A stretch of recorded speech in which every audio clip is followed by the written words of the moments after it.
Listo, pues muy buenas tardes, días. Nos encontramos en una mesa muy interesante por lo que corresponde. Estamos ya no en salud mental digital y tecnologías, sino estamos en una sociedad casi muy virtual, ¿no? Y muy virtuales, como se introdujo el día de ayer. Más de la mitad de la población tiene acceso no tan solo a Internet, sino a dispositivos, se está comunicando en redes. Y lo dijo Mirna, ya forma un país, ¿no? Un país que tiene sus monedas, tiene sus empresas que no tienen activos físicos, y nos encontramos ante una población que no se ha preparado, no la han formado para tener una identidad o saber cómo manejarse en un entorno en el que ya no hay fronteras. Nos acompaña gente con largo historial, una cuestión siempre interesante porque la experiencia marca la diferencia. En este caso, Aileen, con un recorrido en Estados Unidos, en Nueva York, con maestría. Y no tan solo eso, ¿no? Sino también participando en organizaciones, que es un tanto tener foros, espacios de diálogo, ¿no? Donde uno aprende y uno también entiende más sobre el comportamiento, que es su ámbito de labor, entre otras muchas cosas que ya iría contando. De ahí también tenemos a Carlos. Carlos es de Colombia y de igual manera tiene sus estadías por Buenos Aires, con lo cual mantenemos aquí una movilidad. En ese sentido, Carlos está trabajando con psicorredes, que vienen también a poner de manifiesto cómo el mundo virtual nos da un nuevo espacio en el cual interrelacionarnos. Santiago tiene muchas cosas, no entraremos en detalles, entre ellas una larga trayectoria en comportamientos en red, ¿no? Un tanto enfocado también a comportamientos algo dañinos, como el bullying, ciberbullying, algo que en plena pandemia, con las escuelas de medio mundo que serán online, algo que se veía venir a largo plazo, pero ya está aquí. Entonces, tienes una falta de personas adultas, ¿no? ¿Qué pasa en las redes cuando doy una tablet? De ahí seguiremos con Víctor, con un interesante tema, ¿no? Las redes, vivimos en redes, con lo cual, ¿qué pasa cuando no tenemos redes o qué efectos nos dan esa integración en nuestras vidas de tener que estar posteando, comunicando? ¿Y qué pasa cuando comunicamos y no tenemos respuesta? Porque no es lo mismo mirar a alguien que no me escuche, que no me mire a los ojos, que estar publicado y decir, bueno, ¿y por qué no tengo me gustas? ¿Qué ha pasado? Nada, a partir de aquí yo me detengo esta mini intervención y cedo la palabra a Aileen. Os voy a pedir que desconectéis momentáneamente micros y vídeo. Y Aileen, pues gusto en tenerte compartiendo con nosotros en este espacio. Muchas gracias, Juanjo. Gracias por la presentación y hola a todos. Voy a pasar a compartir pantalla, díganme si ven bien. Entiendo que sí. Bien, gracias, Juanjo. Mi ponencia va a tener que ver con sesgos cognitivos y ciencias del comportamiento en el mundo digital. Va a ser un recorrido bastante superficial, pero amplio sobre los fenómenos del comportamiento en estos distintos ámbitos de las redes sociales y el mundo digital. Bien. Sabemos hoy que las redes sociales básicamente tienen un uso muy expandido en toda la sociedad y principalmente porque satisfacen ciertas necesidades básicas que requiere todo ser humano, ¿no? Como la conexión social, la formación de identidad. Sin duda hoy de repente empezamos a tener un tipo de identidad diferente en el contexto digital y por supuesto la comunicación y la búsqueda de información. La idea en el recorrido que voy a hacer hoy es entender un poquito si el comportamiento de las personas es el mismo en el contexto online que en el contexto presencial, ¿no? Porque estas necesidades básicas también las tenemos por fuera, ¿no? Y venimos satisfaciéndolas, digamos, fuera del ámbito digital, y ahora el ámbito digital parece que es, sobre todo con la pandemia, el ámbito principal donde desarrollamos nuestras actividades. En principio los investigadores, esto ya desde que, digamos, el ámbito digital existe, buscaban entender cómo se comportaban las distintas personas en el contexto online, y se pensaba que el comportamiento era el mismo, que se podía utilizar de repente cómo interactuaban la gente en foros, para luego reproducir o extrapolar las conclusiones al ámbito presencial. Por supuesto que esto no es así. El contexto digital es muy diferente al contexto presencial. Una de las principales diferencias es que hay una tendencia a la desinhibición en el ámbito digital. Yo traigo acá a colación, hay varios estudios sobre esto, traje uno que es el de Naaman y su equipo. En este estudio ellos lo que hacen fue comparar las distintas tipos de comunicación que tienen las personas, en principio en el ámbito presencial, cara a cara, y en el ámbito digital. Y muy rápidamente, saqué, digamos, como lo principal de este estudio, lo que encontraron es que en el ámbito cara a cara, un 30% de la conversación se basaba en compartir información propia, ¿no? Información privada sobre sí mismos. En cambio, en el contexto online, esta cantidad de información aumentaba un 80%. Es decir, que la gente se veía más proclive a hablar de sí mismos y de cuestiones privadas de ellos mismos en el ámbito online. ¿Por qué sucede esto? Bueno, en general, las distintas redes tienen distinto grado de anonimato, ¿no? Y sabemos que en aquellas redes que son todavía más anónimas, como por ejemplo Twitter es un caso, las conductas de las personas son todavía más extremas, más desinhibidas. ¿Y esto por qué se da? Bueno, porque el contexto y la norma social, esta idea de que haya alguien mirando lo que vos hacés, y vos siendo responsable, ¿no?, con tu propia identidad poniéndola enfrente, hace que obviamente uno se comporte de la manera esperada en ese contexto. Y lo que encontramos es que, bueno, el contexto online facilita ciertos tipos de actitudes que pueden ser más extremas, y en la medida en que los usuarios son anónimos, es que no ponen en juego su identidad, se minimiza obviamente la exposición al castigo, porque digamos, el escarnio social de repente no tiene a quién, sobre quién sobrecaer, porque yo estoy, digamos, con un avatar, ¿no? No estoy poniendo mi cara, mi identidad ahí al frente. Entonces, las faltas de consecuencias lo que generan es menor autorregulación y mucho más comportamiento emocional. Y esto se ve todavía más promovido por la característica específica de que las redes sociales tienden a activar constantemente nuestro sistema de recompensa. Los likes, los acuerdos, los elogios, el retweet, el compartir información de otros, obviamente generan nosotros, activan nuestro sistema dopaminérgico, que tiene que ver con esto de que, bueno, nuestro cerebro está hecho para fomentar las conductas prosociales, las conductas que nos ayudan a sobrevivir en sociedad, ¿no? Entonces, en la medida en que yo encuentro más gente que apoya lo que hago, obviamente el cerebro genera esa sensación de placer para que yo siga buscando obtener, generando esas conductas. Obviamente nuestro sistema funciona también generando tolerancia a los estímulos repetitivos. Entonces, al principio un like puede motivarme a volver a generar ciertas conductas, pero después la misma cantidad de likes no me genera la misma cantidad de satisfacción. Voy a buscar todavía más, generando entonces conductas más extremas para llamar todavía más la atención. En términos de sesgos cognitivos, acá me voy a meter más en lo que es economía del comportamiento y ciencias del comportamiento.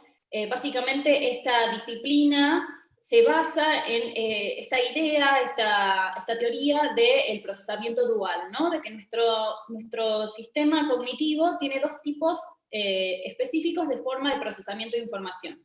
Un tipo de procesamiento de información racional, lento, consciente, que implica esfuerzo, y un tipo de procesamiento más rápido, intuitivo, con algoritmos rápidos que buscan simplemente permitirnos actuar rápidamente en un contexto.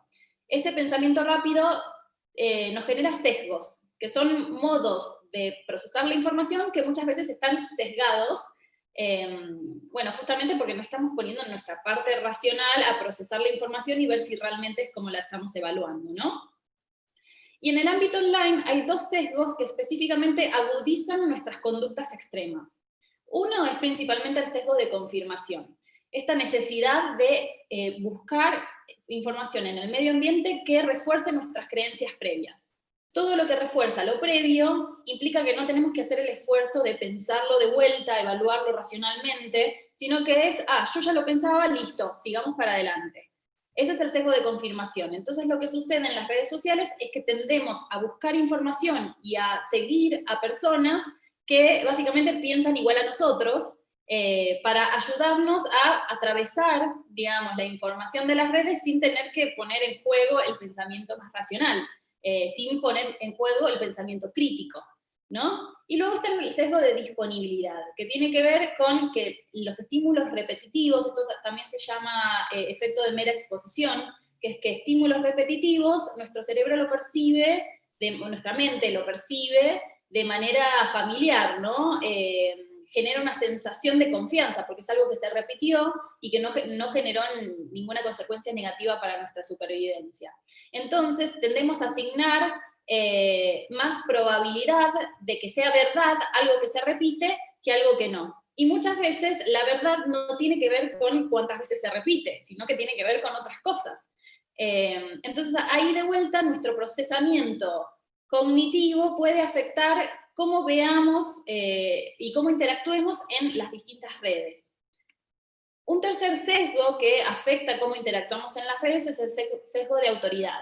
Nosotros tenemos tendencia, ¿no?, a generar como un mapa en nuestra memoria donde conectamos conceptos o, digamos, ideas de personas con distintos tipos de conceptos. Si nosotros creemos que una figura mediática es una persona competente porque es muy buena haciendo algo en los medios digitales o en la televisión, etcétera, si esa persona habla de cualquier cosa, enseguida nosotros lo relacionamos con esa aptitud de ser competente, por más que esté hablando de algo en lo que no necesariamente es competente. Esto se llama efecto halo, que atribuimos las mismas características de un espacio, digamos, una particularidad de una persona a cualquier otra cosa que esa persona haga. Entonces, un Instagramer o un influencer hablando de salud, si nosotros creemos que ese influencer es alguien bueno, es alguien competente, vamos a pensar que lo que dice también es bueno y es competente, ¿no? Es cierto. Y ahí es donde de repente nos vemos afectados y empezamos a juzgar de manera probablemente errónea la veracidad de las cosas que suceden en las redes. Y esto da como resultado lo que se llama el fake news, ¿no? La información, la desinformación, le llaman en castellano, que básicamente tienen estas tres características, ¿no? Las fuentes, muchas veces las fuentes son gente con autoridad en algún ámbito o gente con mucha popularidad, que hace que pensemos que cualquier cosa que esa persona diga debe tener razón porque esa persona es competente en lo que hace dentro de este ámbito digital. Y muchas veces en el ámbito digital no se necesita conocimiento específico sobre algo, sino que simplemente saber actuar y moverse de manera de generar, digamos, popularidad, ya los hace verse como gente que realmente es buena haciendo lo que hace.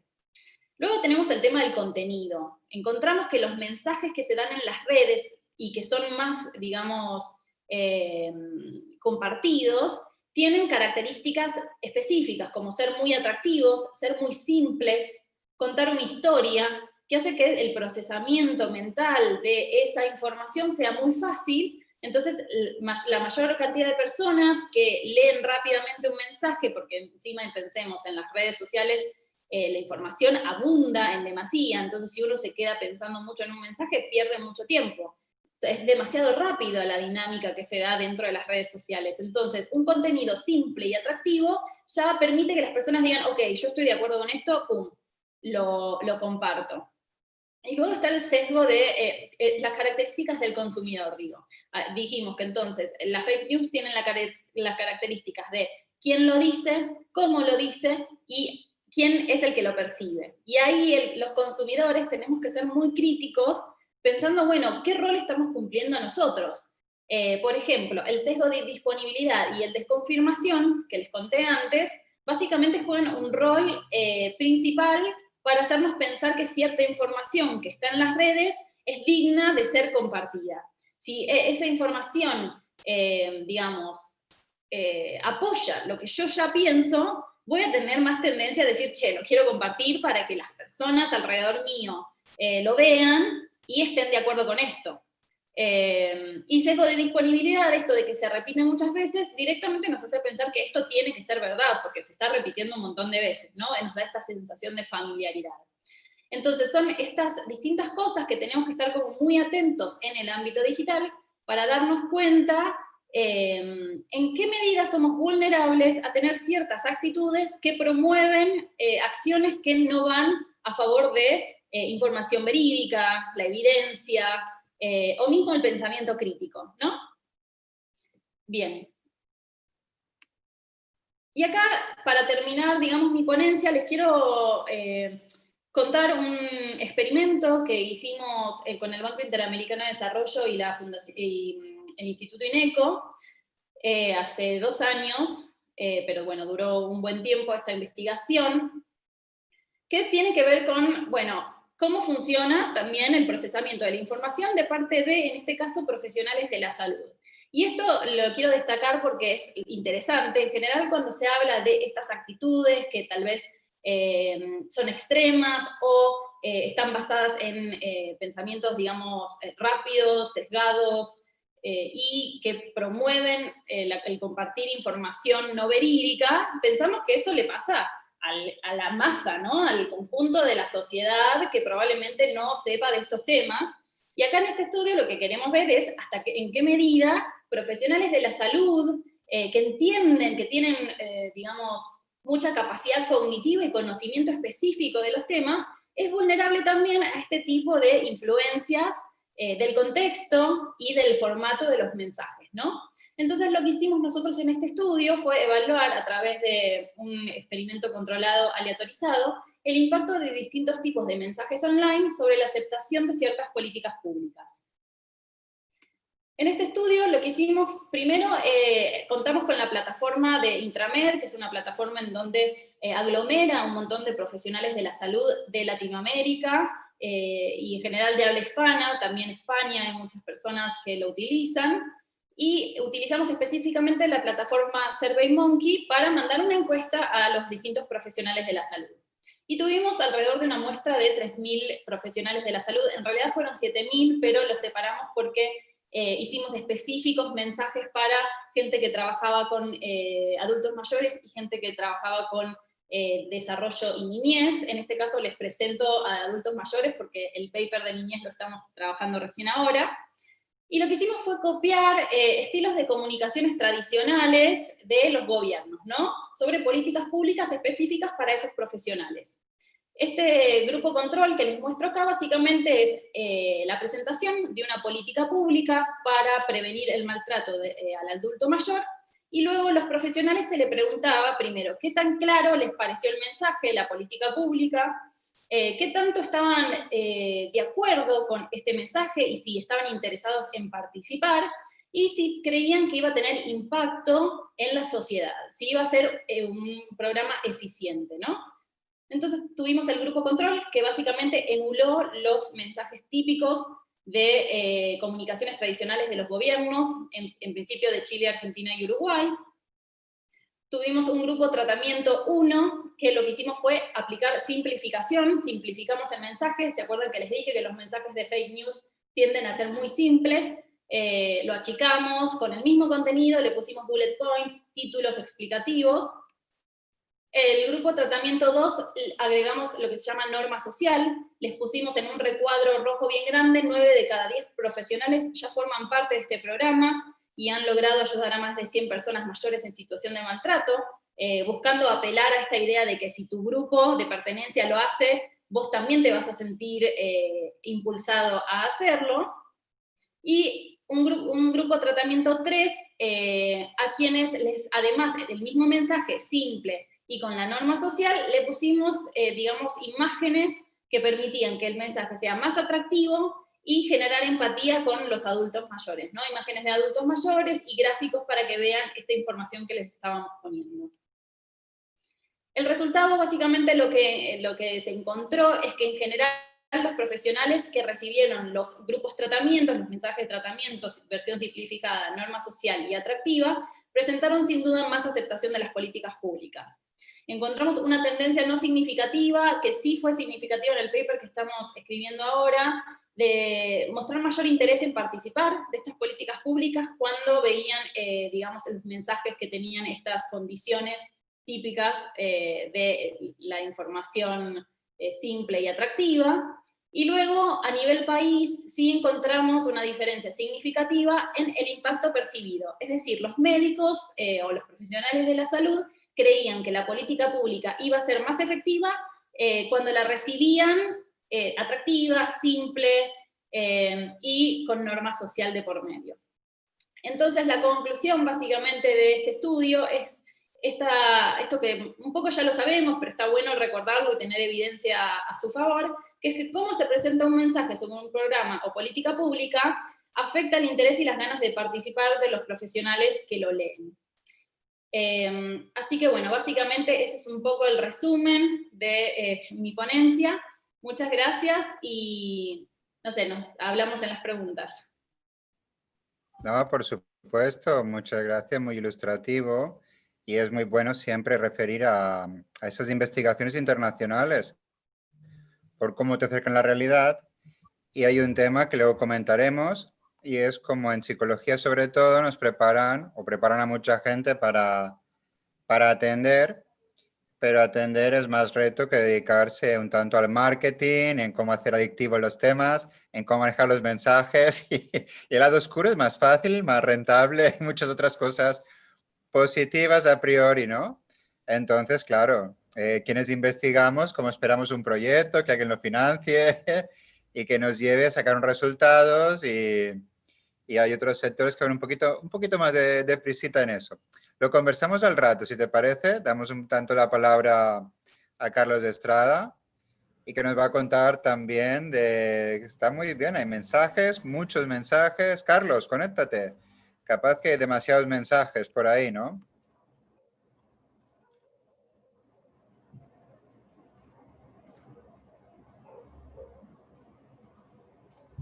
Ya tienes el audio.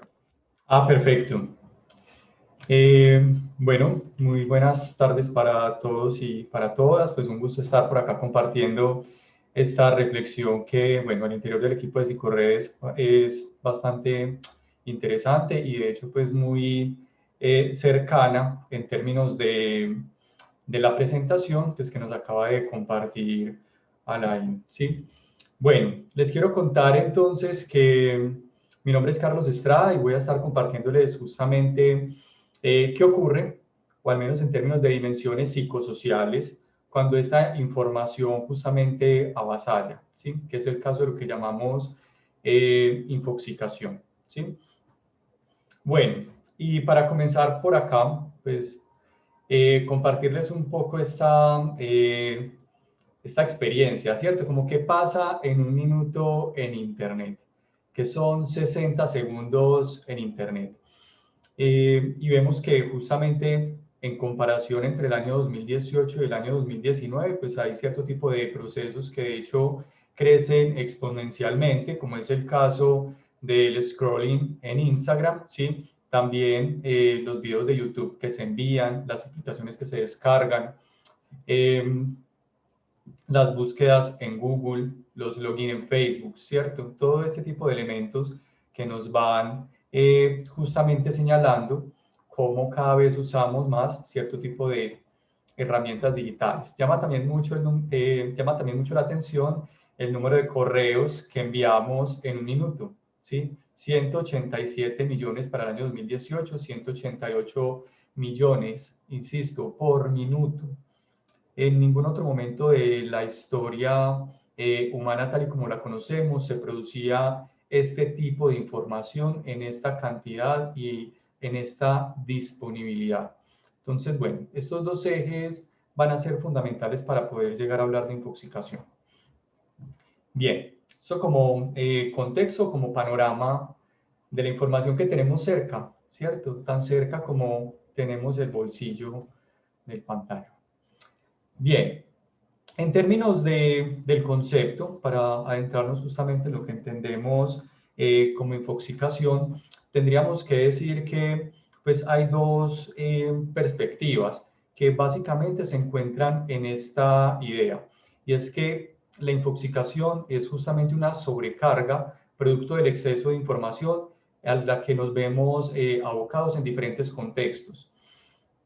Por supuesto, en Internet, ¿vale? En contextos digitales, pero cuando hablamos de contextos estamos hablando pues, de contextos laborales, personales, inclusive sociales y más allá, que atañen o atraviesan nuestras condiciones de salud. Bien, estas dos perspectivas, ¿sí? Una de ellas centra la atención de la infoxicación como fenómeno psicosocial en el sujeto. Entonces, ¿a qué se refiere esta situación? Pues justamente a que entiende que la infoxicación se produce en tanto el sujeto no tiene los recursos o la capacidad de filtrar o de hacer un análisis eficiente y eficaz del flujo de información en el cual participa, ¿sí? En otras palabras, la incapacidad radica entonces en el individuo que ante una cantidad voluminosa de información no sabe cómo manejarla, no sabe cómo resolverla, no sabe por dónde tomarla y se pierde en ella. Por otro lado, pues hay otras perspectivas, otra mirada de la infoxicación que centra su mirada en la información. Entonces deja de lado justamente al sujeto y lo que busca entender es cómo esa información se vuelve inminentemente compleja de manejar para el sujeto, ¿sí? Que bueno, de hecho aquí Alain ya nos da una muy buena idea, muy cercana pues justamente a eso que conversaremos.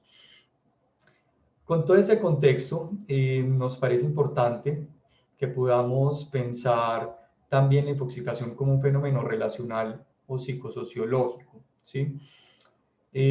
Centrándonos particularmente en la relación. Este sistema, que podemos entender será el sistema en el cual pues, podemos hablar, se produce la infoxicación, ¿cierto? Esto es lo que de alguna manera lo hace posible. Tendríamos que hablar de esos componentes, ¿vale? En principio de un contexto amplio que pues toma lugar también en entornos digitales, pero aquí estamos hablando específicamente de un contexto posmoderno, ¿sí? De modernidad tardía, donde las relaciones son cada vez más rápidas, ágiles, líquidas, leves, y por supuesto también la forma de relacionarnos con la información pues toma esta idea o esta expresión, ¿sí? Bueno, en relación al sujeto, tendríamos que mencionar justamente que hay un cambio de paradigma. El sujeto cambia del lugar de la relación, ¿sí? Ya el sujeto, en lugar de ser un consumidor pasivo de información, cada vez será un consumidor más activo. De hecho, habrá quienes ya pues, no, lo nombrarán como prosumidor. ¿En qué radica este cambio? Este cambio radica en elementos como estos. Hace 200 años las personas no teníamos un dispositivo a partir del cual pudiéramos construir o elaborar información a disponibilidad de todo el mundo. No teníamos una cámara en nuestros bolsillos, ¿sí? Cuando queríamos informarnos, tendríamos que ir a bibliotecas, a librerías, a ciertos lugares, espacio físico, ¿sí? A consumir un elemento, algo tangible, a través del cual pudiéramos acceder a esa información. Esos eran los canales. Entonces, los canales para producir información también estaban limitados. El sujeto era, sobre todo y esencialmente, un consumidor de información, que lo ubica también en un lugar pues, muy distinto a que usted ahora pueda sacar su celular, hacer una fotografía, escribir un mensaje y que eso esté a disponibilidad del mundo entero. Bien, entonces, bueno, está este cambio de relación en el sujeto, que al mismo tiempo supondrá una transformación de estos canales a través de los cuales se produce esta información que el sujeto podrá llegar a conocer o que podrá acceder a ellos, ¿sí? Estos canales cada vez se presentan de formas diversas, múltiples e incluso contradictorias.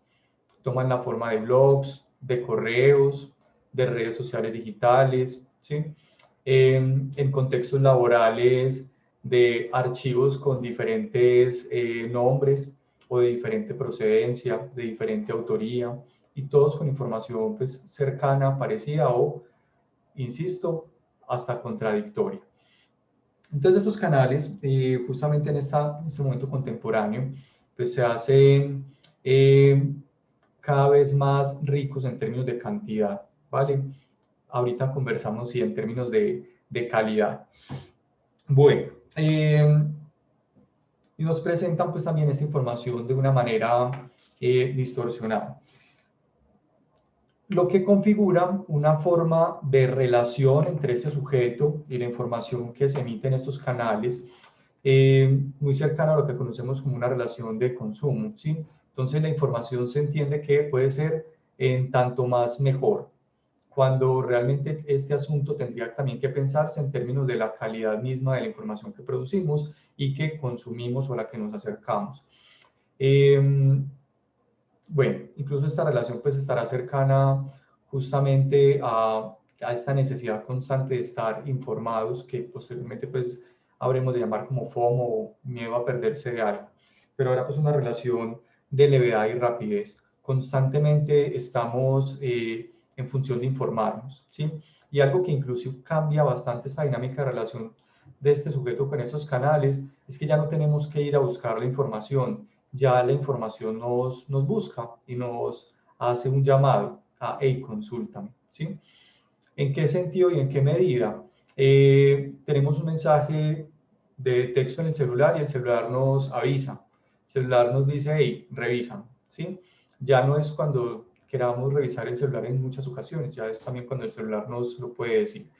Entonces, esta información que constantemente se presenta disponible, abierta, que de hecho pues llama la atención, ¿sí? Se presenta de una manera muy llamativa para el sujeto, produce todo este tipo de dinámica que pudiéramos llamar infoxicación, ¿cierto?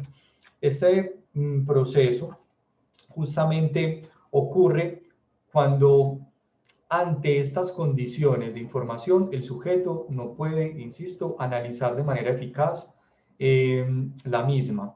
Entonces el sujeto puede desarrollar, y aquí así como algunos de los efectos que nos menciona la literatura, puede desarrollar sentimientos de estrés y ansiedad por la cantidad de información a la que se ve expuesto, ¿sí? Podemos sentirnos perdidos en esta información que se nos presenta pues de manera inminente y constante. De hecho, pues algunos autores también de la literatura pues, nos señalan que posteriormente pudiéramos desarrollar pues, sentimientos cercanos a la depresión.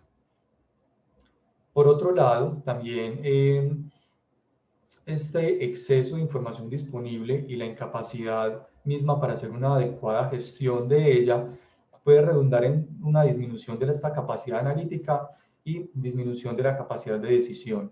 Ante tanta información disponible, los sujetos podemos sufrir de lo que llamamos parálisis de la elección. Es demasiado y elegir cuesta. Y además cuesta también renunciar a otras tantas posiciones. Entonces puede ser que en ese contexto el sujeto no pueda tomar una decisión con una información producto de su reflexión, de intención, de una, entre comillas, digestión informativa, ¿sí? Y emergen preguntas como estas: ¿por dónde empiezo? ¿Por dónde comienzo? ¿Qué necesito conocer primero? Cuando ya pues toda la información está disponible en un momento dado. ¿Cuál fuente es confiable? ¿A quién le creo y a quién no le creo? Además, pues en una sociedad donde vivimos la crisis de la confianza. Entonces, ¿a quién le creo? ¿Qué información es confiable cuando también esa información se parece a todo? ¿Sí? Esa información también se nos presenta como contradictoria. También nos puede llevar a lecturas superficiales que justamente conducirán a conclusiones erróneas. Habrá tanta información disponible que cualquier elección o decisión que se tome al respecto pudiera servir, que luego a futuro pudiéramos hacer una valoración adversa de esta misma decisión. También esos procesos que denominamos infoxicación en contextos laborales están asociados con baja productividad y satisfacción laboral. Hay una situación que llama acá bastante la atención y es que, bueno, en términos generales, no podemos prestar atención a dos tareas complejas de manera simultánea.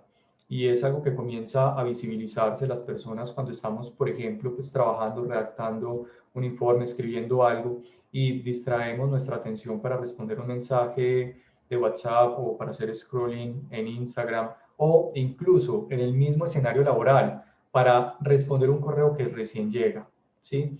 ese tránsito atencional entre una actividad y otra termina generando baja productividad, ¿sí? Aún cuando se puede hablar, por ejemplo, de multitarea o multitasking, lo que señala la literatura es que difícilmente esto compensa el tiempo que se pierde en el tránsito atencional de un objeto y un estímulo y otro, que es algo pues bastante cotidiano, ¿sí?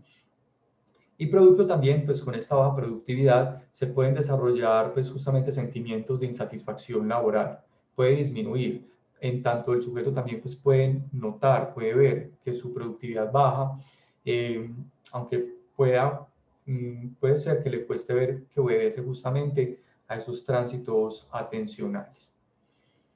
De igual manera, esta intoxicación pues, nos podrá conducir a una disminución de confianza en fuentes oficiales, ¿sí? Esto pues muy cercano también a lo que conocemos como noticias falsas, desinformación o fake news, ¿sí? Por ejemplo, organismos internacionales hoy por hoy emiten protocolos de salud relacionados con la pandemia que estamos viviendo y en ciertos círculos sociales o ciertas comunidades de sentido nos comparten información contradictoria de manera insistente, ¿cierto? Repetitiva, y los sujetos ahí podemos perdernos y podemos tomar, vuelve y juega, decisiones adversas incluso para nuestra propia salud. Que nos conecta con este último posible efecto, que sería una mala gestión de situaciones vitales como la salud. Esta cantidad de información y la gestión que podemos hacer de ella también está atravesada a nuestros procesos de salud y enfermedad. De hecho, ya podemos inclusive generar y conocer estudios en los cuales podemos dar cuenta que las personas nos automedicamos sobre la base de la información que consultamos en Google, en redes sociales o producto de información tergiversada que podrá producir un influencer, ¿sí? O podremos buscar, no sé, asesoría en términos de deporte o en términos de nutrición por parte de un influencer que pues no tiene un conocimiento específico sobre este tema, y todo esto podrá pues finalmente devenir en una mala gestión de nuestros procesos de salud y enfermedad. Bien, esto en términos de los efectos, posibles efectos, ¿sí? No es que necesariamente pues tendrá que llevar a todo, pero podrá ser también como alguna de estas situaciones implicadas en nuestra vida. ¿Qué retos nos queda? Estos retos se presentan justamente en términos relacionales, en términos psicosociales, ¿sí? Y quisiera comenzar por el último, ¿sí? Pasar de este asunto de la heteronomía, la autonomía y la libertad. Que en términos específicos, lo que señalamos acá es que podamos gestionar esa información sobre la base de nuestras necesidades y no sobre la base de que la información llegue a nosotros, ¿sí? Cuando llega un correo no hay que revisarlo de manera inmediata. Podrá haber un momento para revisar correos y para responder mensajes de texto para socializar, por ejemplo, ¿vale? No hay que revisar el celular cuando el celular nos lo señala, ni las aplicaciones cuando ellas nos notifican. Podremos generar una posición pues justamente propositiva en ese sentido. Juanjo. Carlos, Sí. si me permites, creo que estos retos sería oportuno incorporarlos en el diálogo, Ah, listo. porque creo que tendrán mucho Perfecto. sentido con todo lo que ahora se hablará, y me parecería óptimo, si te parece bien, ¿no? También el ya tenerlos ahí como una dinámica, interlocutando con quienes nos acompañan. Ah, Juanjo, por supuesto, me parecería súper bien compartir Sí, esa no, lo digo discusión. por enriquecerlo porque yo creo que compartimos esos puntos, y ahora en el tema también de cómo interpretamos.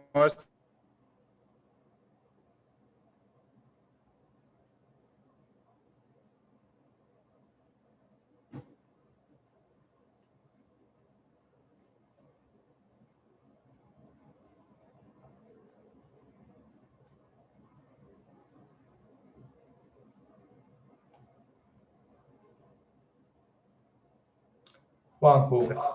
Me parece que se nos... Ay, Sí, ahí volvió. Ahí volvió. Sí, ahí volvió. Listo. Si te parece, entonces, pasamos con Santiago y estos Dale. temas, guárdalos ahí porque si los dos que quedan los tocamos a fondo como para que esto no sea solo exponer que hay retos, sino, oigan, ¿y entonces qué, no? ¿Cómo le damos?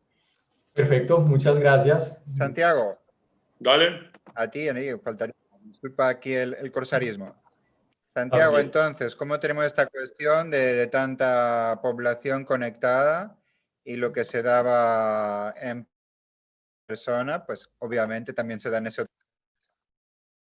Dale.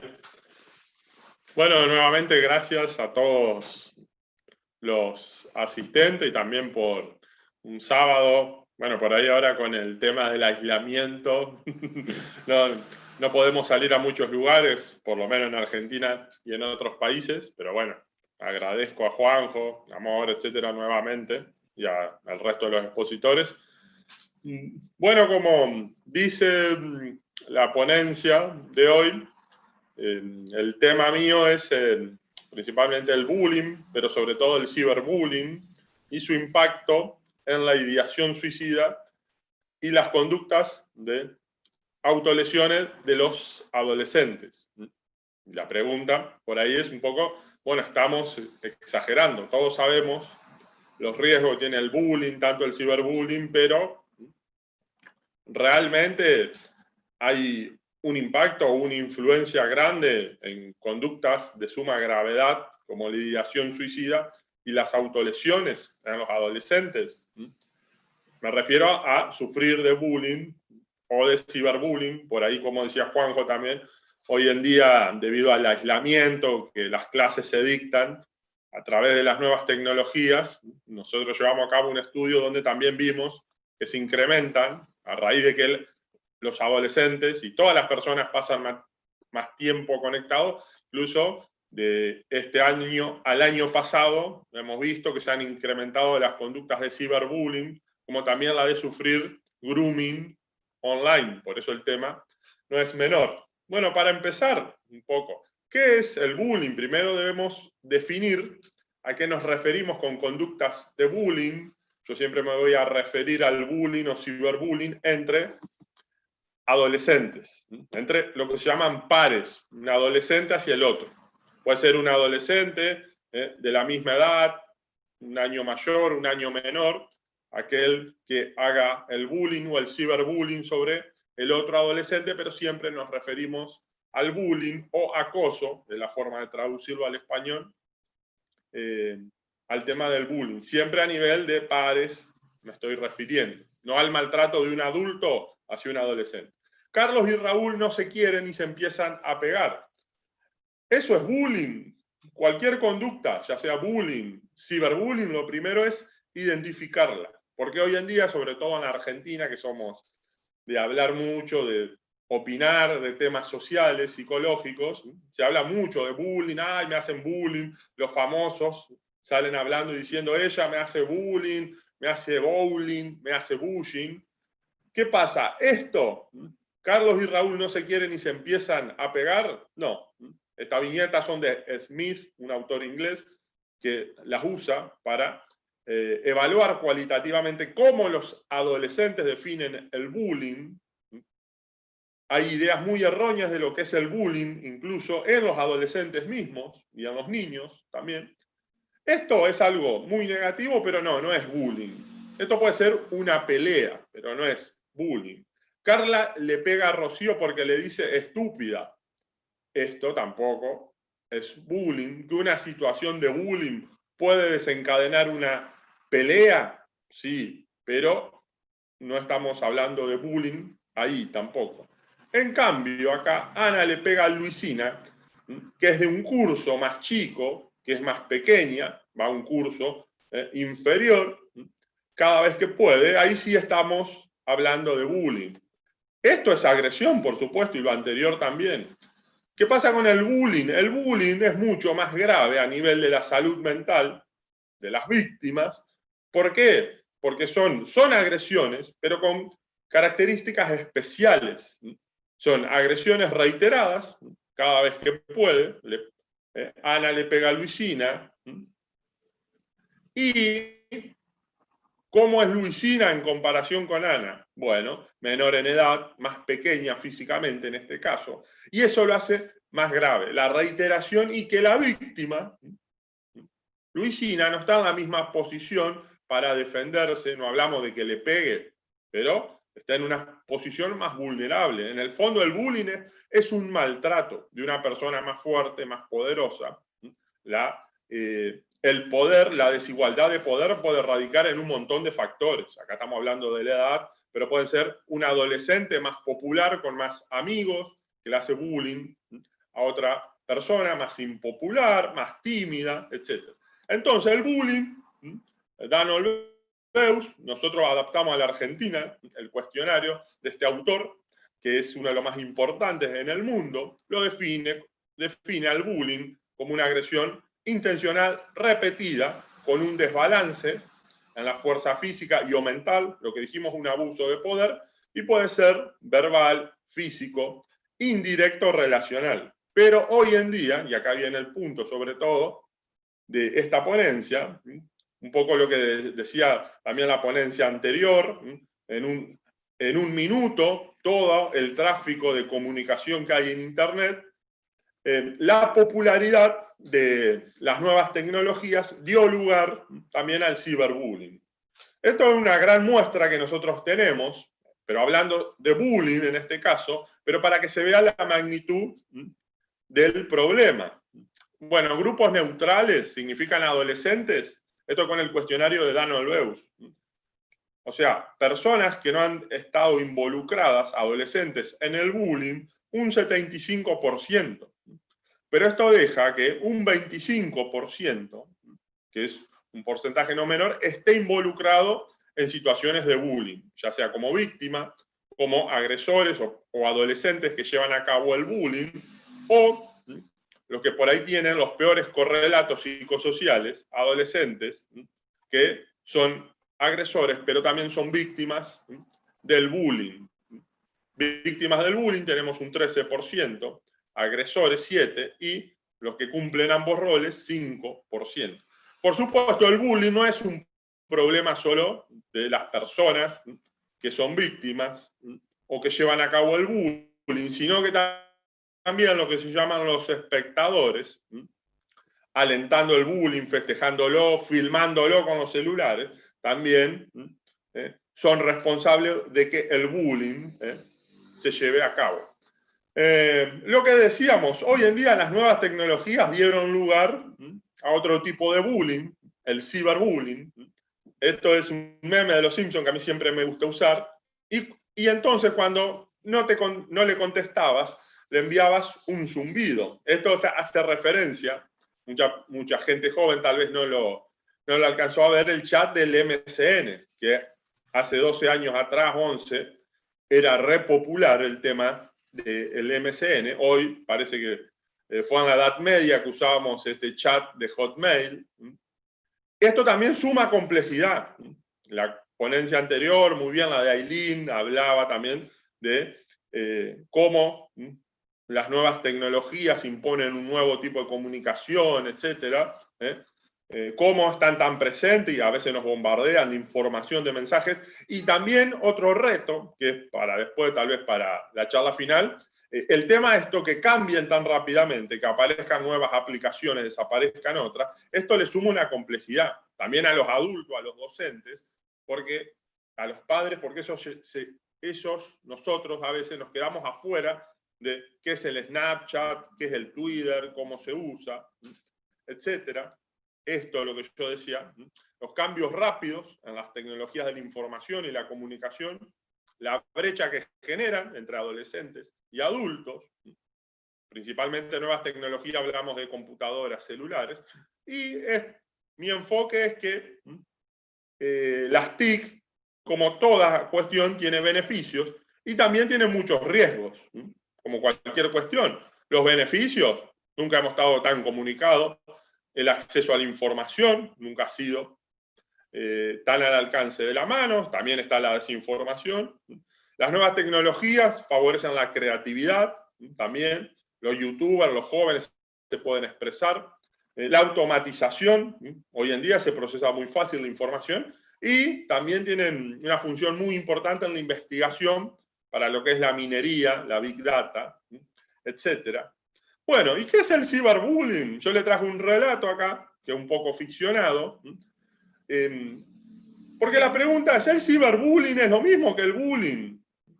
Las nuevas tecnologías dieron lugar a un nuevo medio para agredir, que son las TIC.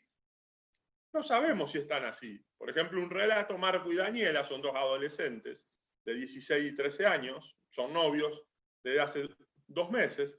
Marco le pide un día a su novia que le mande una foto en topless, ella al principio no quiere, Marco insiste. Daniela se la manda, diciéndole a Marco, bueno, solo para que la tengas vos, no se la muestres a nadie. Él se la comparte a su amigo Sergio. Sergio después la empieza a difundir, como muchas veces pasa. Bueno, le empiezan a llegar mensajes hirientes a Daniela, le crean fotos falsas, le crean un perfil falso en Instagram donde la tratan de prostituta, etc. Daniela cierra sus cuentas, pero le siguen llegando mensajes. En la calle la reconocen y se le burlan cara a cara, no solo a través de las nuevas tecnologías. ¿Qué pasa con el ciberbullying? Hay 2 discusiones en la literatura. Unos autores dicen, bueno, el ciberbullying es una mera extensión del bullying, solo brinda otro medio. Otros autores, en cambio, dicen, ojo, es un tipo de bullying, pero al ser llevado a cabo con las nuevas tecnologías, un poco lo que desarrolló Aileen, no voy a entrar mucho en detalle, lo que permite mucho el ciberbullying es que las agresiones sean anónimas, la desinhibición, que se viralicen, la desinhibición, esto la gente se vuelve más cruel, porque cree de que, como la otra persona no me está mirando, como falta la comunicación no verbal, se cree que hay un completo anonimato. Si yo creo un perfil falso, a veces el anonimato no es total. Y no hay tiempo ni espacio para ser agredido. Eso le suma una complejidad al ciberbullying y es más difícil de detectar por parte de los adultos. Bueno, ciberbullying todo lo hacen. Pero ojo, porque se piensa como que hay una viralización de que ahora, como es tan fácil agredir, todos los adolescentes son agredidos. Simplemente algunos porcentajes de investigaciones nuestras, para que vean que el ciberbullying existe, pero no hay esto, que todos los adolescentes son agredidos. Por ahí la forma más común de ser agredida. El bullying sigue siendo un problema más importante a veces que el ciberbullying. Pero, por ejemplo, escribir, difundir bromas, poner en ridículo, un 6% de estos adolescentes, de 4.000, dicen que sufren de ciberbullying. Bueno, ¿puede alguien quitarlo con Photoshop? Para que vean, esto sería un caso de trolling, que es algo diferente, o sea, personas que andan molestando a cualquiera en las redes. Este es otro fenómeno que dio lugar a las nuevas tecnologías, el trolling. Pero para que vean cómo una simple foto que uno sube puede dar lugar a que las personas me agredan. ¿Por qué?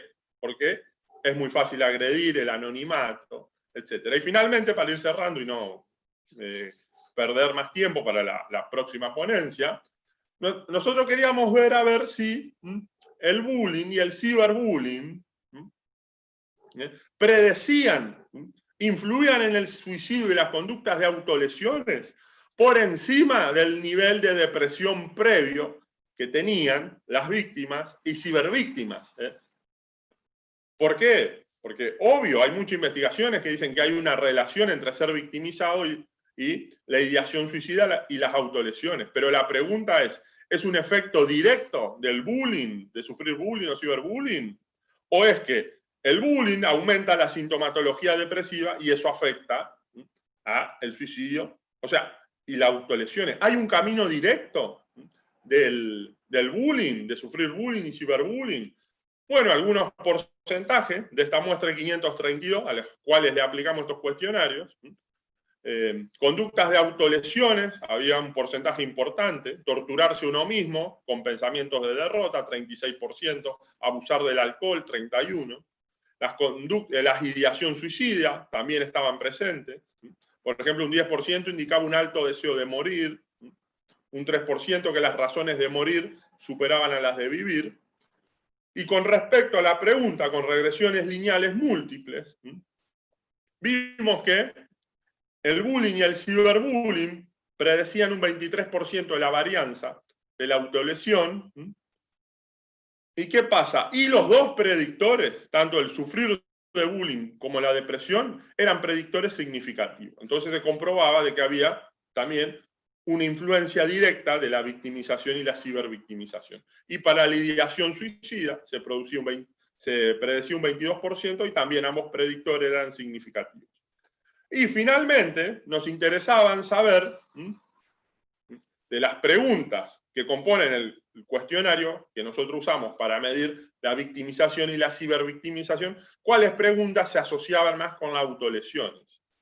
Y lo que vimos con respecto a las autolesiones, que las burlas sobre la apariencia física, la cibervictimización, recibir mensajes ofensivos y decir mentiras sobre mí eran las que más se relacionaban con la autolesión.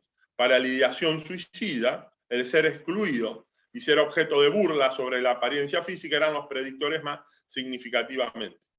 Para que vean cómo el tema de ser excluido para un adolescente afecta mucho la salud mental. Lo afecta más que un golpe, ¿por qué no? El ser golpeado, que me pateen, no afectaba tanto como esto, que los demás me excluyan, me dejen de lado. Acuérdense que los adolescentes están muy pendientes de la aceptación.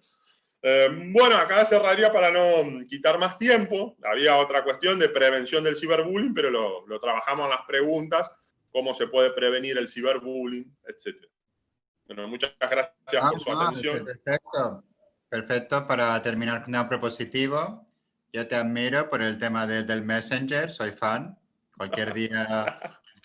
que vuelva el Messenger. Bueno, disculpen, yo estoy acá en la cocina, pero recién termino la sobremesa. Quédense tranquilos que no bebí alcohol, quédense tranquilos que no. Eso lo dejo para la sobremesa. Del comportamiento en el espacio digital y cómo lo interrelacionamos con el presencial. Y de igual manera, Santiago les presenta de manera muy cómoda, un lenguaje fácil de entender, qué implicaciones tiene, y lo mezcla con el tema también de investigación, que es un tanto el perfil que quienes participamos en este panel compartimos, aunque un porcentaje de la población no entenderá esos numeritos que compartes, ese punto 33, van a quedar como diciendo, y entonces, ¿para eso qué era, no? ¿La edad de quién? Es importante un tanto el cómo compartimos, el cómo divulgamos, y en ese sentido, lo que has comentado, y aquí doy la palabra ya a Víctor, es el tema de cómo las redes, el no ver al otro, el que no haya un espacio temporal, el no tener ninguna relación que pueda ser un freno a un comportamiento que no tiene por qué tener una intencionalidad. El tema de la foto, el Photoshop, es divertido para quien lo puede hacer, lo comparte, y es una agresión para los implicados en la imagen, pero viene faltando un tema también de educación, reflexión, de construcción, ¿no? Construcción de qué implicaciones tiene una actitud en redes, y ahora es donde Víctor nos va a introducir un tanto su investigación, y de aquí saltaríamos a estos retos y qué posibles soluciones, porque yo les digo, o sea, una cosa se habla de el fin de confinamientos, lo que estamos en esta parte del mundo es ante un retorno a confinamientos y un ya de por sí normativizar, legislar, teletrabajo, teleeducación, con una masa muy grande de gente que solo sabe que tendrá que conectarse. Y ese conectarse no tiene 4 paredes, no tiene elementos físicos que te inhiban, que te condicionen. Es más, tiene múltiples estímulos. Víctor, ¿qué puedes introducirnos sobre esta temática en las redes sociales que, como introduje al inicio, se han convertido en un país por volumen de población, de usuarios y de actividades de cualquier tipología? Sí, muchas gracias, José. Bueno, primero un saludo especial a todas las personas que nos ven en Brasil, en Argentina, en Chile y en Colombia, a todo el comité organizador del evento y sobre todo a los ponentes que me acompañan hoy en esta mesa. Entonces, les voy a presentar la investigación sobre ansiedad y depresión derivadas del abuso de las redes sociales, un análisis relacional. Bueno, esta investigación la realicé en compañía con la docente Catalina Quintero López, del Grupo de Neurociencias Básicas y Aplicadas de la línea de perfiles neurocognitivos y psicología. Brevemente la agenda en estos 15 minutos, una breve introducción de lo que son las redes sociales y cómo influyen en la ansiedad y en la depresión, el objetivo de la investigación realizada, generalidades de lo que son los modelos de ecuaciones estructurales. Ya en cuarto lugar pasaremos al caso de aplicación, en el cual hicimos el análisis entre el abuso de las redes, la ansiedad y la depresión, y por último las conclusiones obtenidas. Bueno, entonces es innegable que el uso de las redes sociales permite la comunicación instantánea y sin fronteras. En la actualidad son millones los usuarios en el mundo que día a día hacemos uso de ellas, ya sea para compartir información, para conseguir nuevos amigos, para manifestar sentimientos, opiniones, estados de ánimo, etc. Cada vez hay más evidencia científica en donde señalan que existe una relación entre el uso de las redes sociales, la depresión y la ansiedad. Específicamente los adolescentes y adultos que pasan la mayor parte del tiempo, ya sea en Instagram, en Facebook o cualquier otra red social, ellos presentan una tasa de depresión más alta que aquellos que pasan menos tiempo usándolas.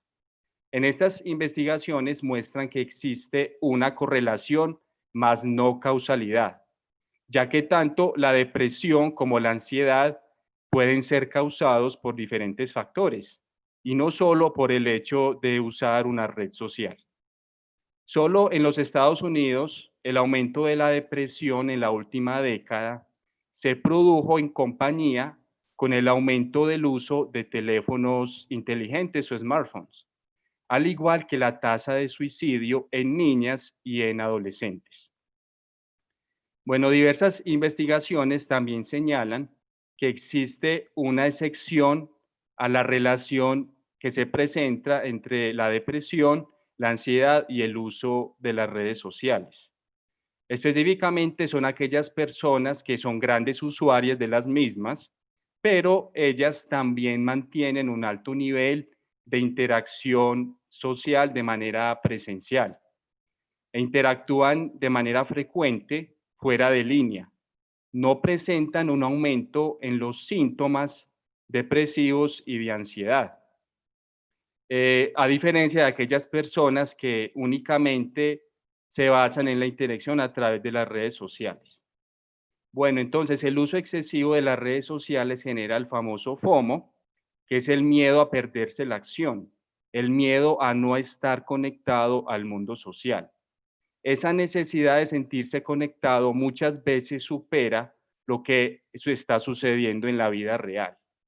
Este tipo de personas que sufren FOMO se ponen nerviosas por no mirar notificaciones de las redes sociales, dejan el celular junto a la cama por si suena algún mensaje mientras duermen, se sienten intranquilos si no están conectados o si no viven pendientes de los likes o feedbacks.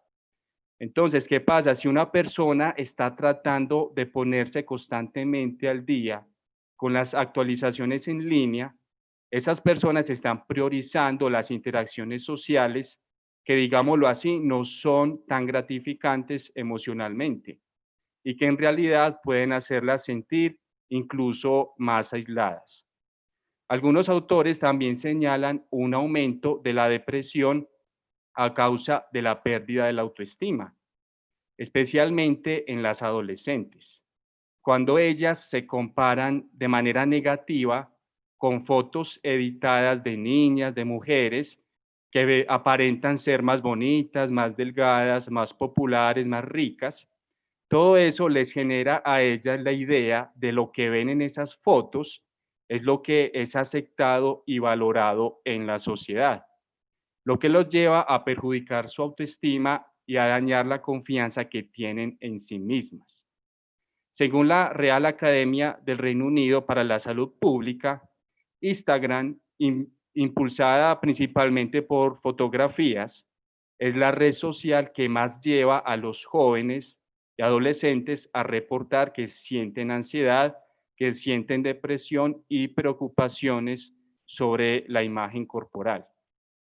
Muchas personas pasan tiempo en las redes sociales tratando de publicar lo que creen que el mundo pensará que es una vida perfecta.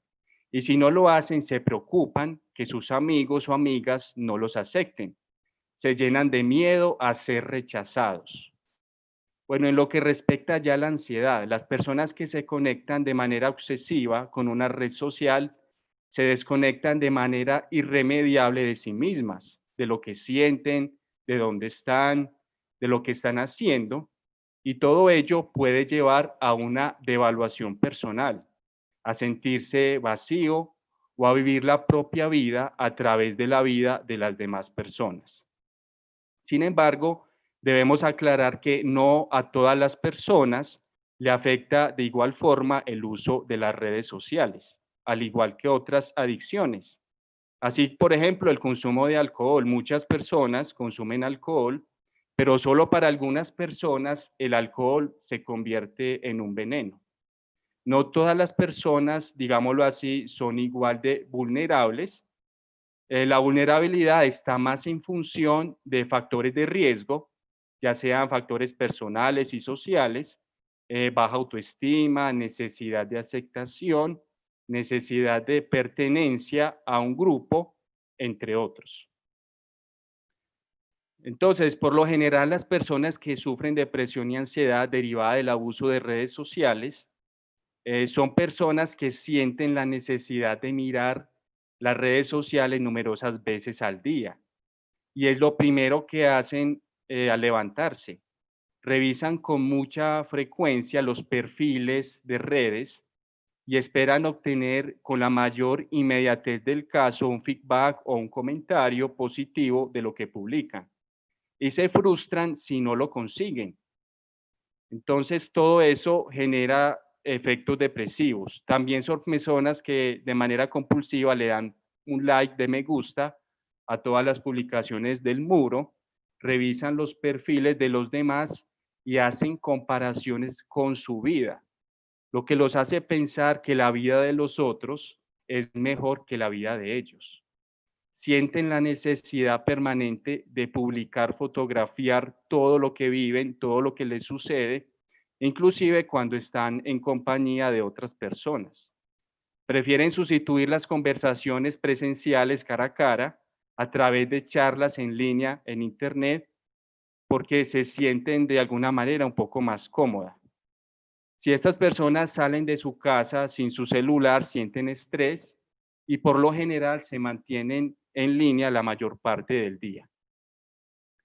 Bueno, entonces ya la parte del objetivo de la investigación es presentar un modelo de ecuaciones estructurales para analizar la relación existente entre ansiedad, depresión y el uso de las redes sociales. Pero antes, brevemente, si quiero introducirles algo de modelos de ecuaciones estructurales, porque creo que muchos no lo conocemos. Estos modelos de ecuaciones estructurales, considerando que las áreas de interés de los psicólogos y, digámoslo así, profesionales de las ciencias sociales suelen ser complejas y muchas veces de naturaleza multidimensional, y considerando que el bienestar mental de una persona puede depender de muchos factores, ya sean factores personales, factores socioculturales o relacionales. Esto, digámoslo así, puede convertirse en una barrera para los que hacemos investigación en esta área de conocimiento, ya que no existen suficientes medios o técnicas estadísticas que nos permitan abordar estos desafíos. La principal función de estos modelos es que permite a los investigadores comprobar relaciones hipotéticas entre constructos. Bueno, entonces, permiten realizar estimaciones simultáneas, permiten hacer análisis de dependencia, tienen la capacidad de realizar, presentar conceptos abstractos, y por lo general se emplean haciendo uso de variables latentes que no son observadas directamente y también haciendo uso de variables observables, las cuales sí son observadas directamente por el investigador.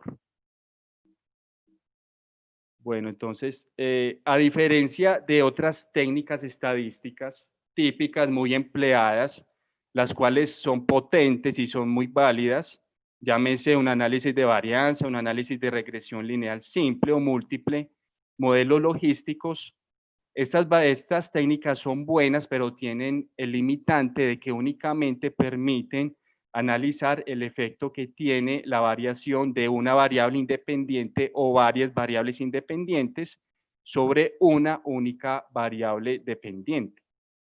Entonces, como les comentaba, muchas veces las situaciones de estudio son más complejas, es decir, se pueden presentar variables que sean independientes, varias, al igual que varias que sean dependientes, o también se puede dar el caso de que se presenten variables con ambos roles.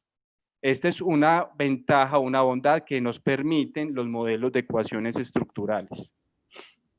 Bueno, ya enfocado al caso de aplicación, empleamos el software Stata y RCRAN 3.6. Víctor, Sí, en cuanto a lo que es divulgar, sí, es mejor entrar más de plano a los resultados, porque es cierto que esa parte es fundamental para lo que es la ponencia escrita, publicable, porque va a un público más científico, pero lo que es ya la parte comunicativa, sí es cierto que la mayoría de gente por ahí se pierde, dado que cuando uno se mete a investigar, uno se apasiona con los modelos, porque le dan figuritas, hay un feedback, hay un placer, hay serotonina, endorfinas, a Santiago también le pasa.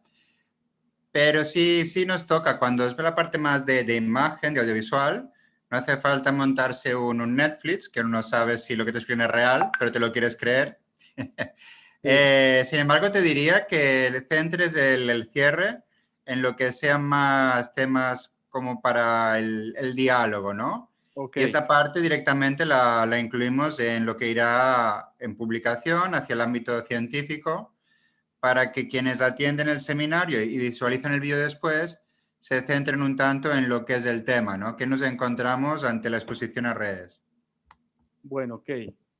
Bueno, entonces no me voy a detener pues ya en la parte técnica, simplemente se hizo la hipótesis, se empleó el código, obtuvimos el modelo y a partir de eso podemos validar nuestra hipótesis. Entonces, ¿qué concluimos? Pudimos aceptar la hipótesis, exactamente encontramos que existe una covarianza positiva entre ambos constructos, tanto en depresión como en ansiedad con el uso de redes sociales. Entonces, esto nos permite afirmar que a mayor tiempo de uso existe mayor probabilidad de desarrollar síntomas depresivos y de ansiedad. Bueno, entonces, a manera de conclusión final, ¿qué se sugiere para evitar caer en el abuso de las redes sociales?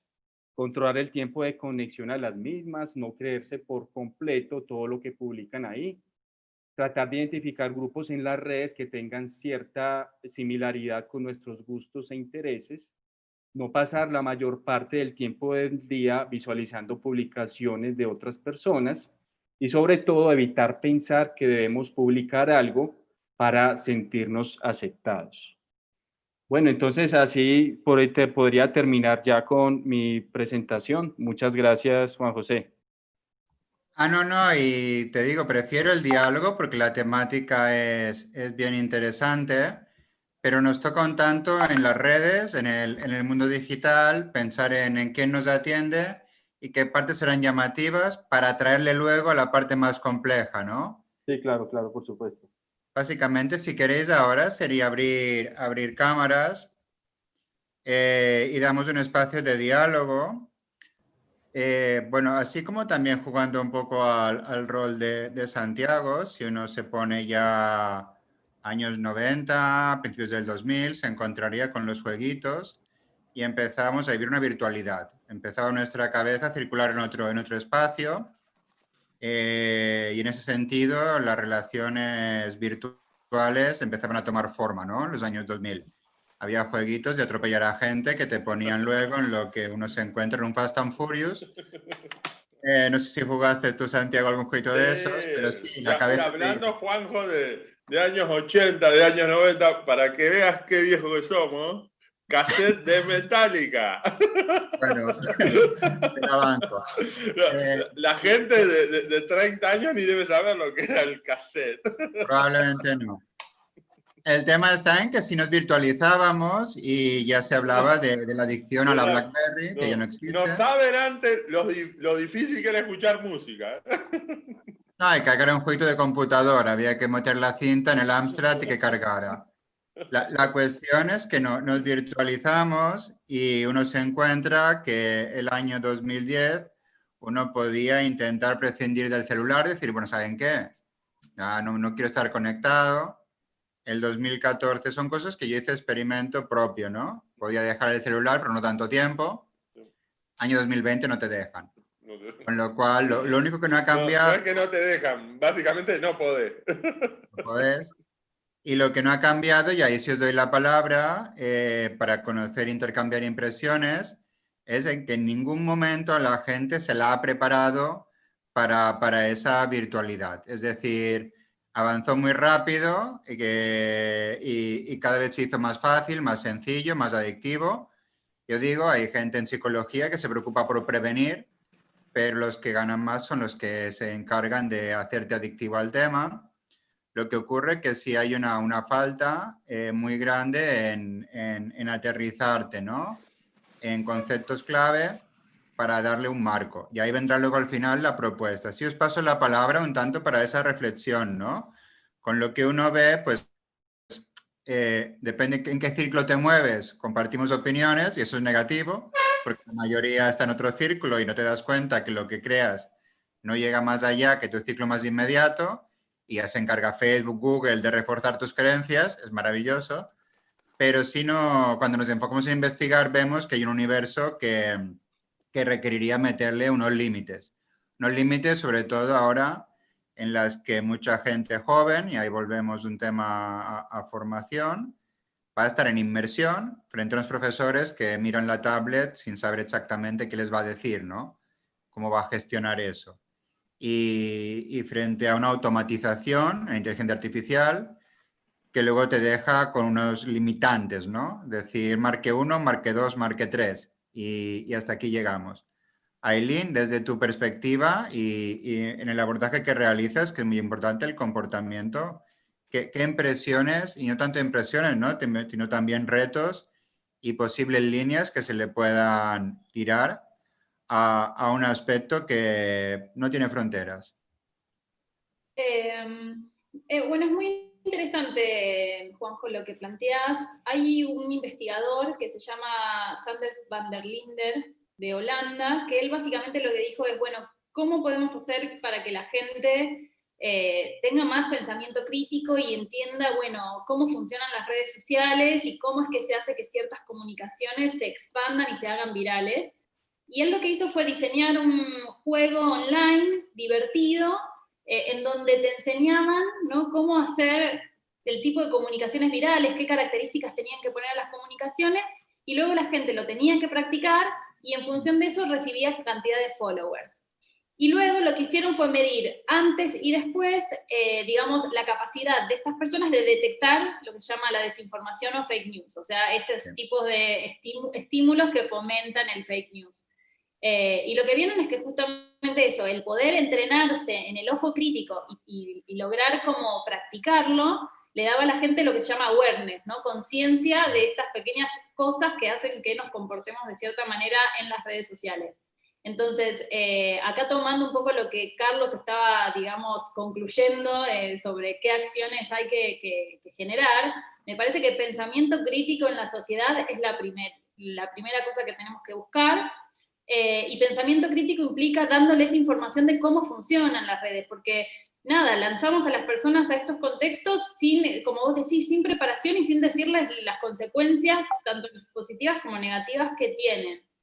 Y después lo segundo, que ahí sí hago referencia al estudio que planteé yo, es esta idea de que la información que sí es verídica, que es importante que la gente tenga, pensemos ahora en situación de cuarentena, que hay tanta información dando vueltas y es, bueno, ¿qué es lo que tiene que hacer la gente en el contexto de COVID? Tiene que tratar de tener características que hacen que esa información sea la que se reproduzca, porque lo que pasa es que la información de gobierno o la información que viene de la ciencia suele ser compleja, con lenguaje complicado, largo, difícil de entender, y claro, la gente no presta, no puede posar su atención y racionalmente analizar eso antes de compartir. La gente va por la parte fácil, porque estamos llenos de información y tenemos poco tiempo, entonces tratemos de que la información que es válida, que es importante que le llegue a la gente, tenga las características necesarias para que la gente la pueda recordar y le preste atención, me parece.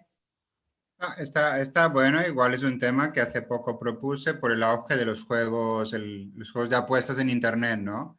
La gente quiere jugar, punto. O sea, no hay más. No le digas, no puedes jugar, no hagas leyes. Ponla a jugar a otros juegos que no la perjudiquen. O sea, suplamos eso.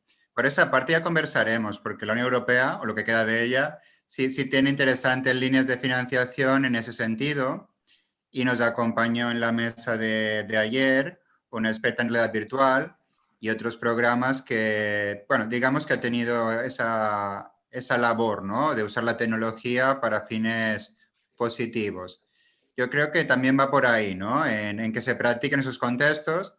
Ya hubo un intento hace años muy curioso de mundo virtual, Second Life, creo que aún existe, pero venía a ser algo así, ¿no? Prepararte para algo que no estaba ahí. Aunque sí estaba ahí, porque hablabas con gente, había negocios, o sea, se creó un universo paralelo en el que uno podía empezar a practicar como un simulador de vuelo, y eso el cerebro sí lo entiende. Porque un tanto, y me disculpan tanto Víctor como Carlos, a veces, o Santiago, los datos la gente no los entiende. Si uno pasa de consultor académico, el cerebro sufre para acomodar el discurso y acomodar la información. O sea, y cuando dejas la parte académica para volver a comunicar y ser práctico, nuevamente te enfrentas a unos esquemas neuronales que tienes que volver a hacer más dóciles.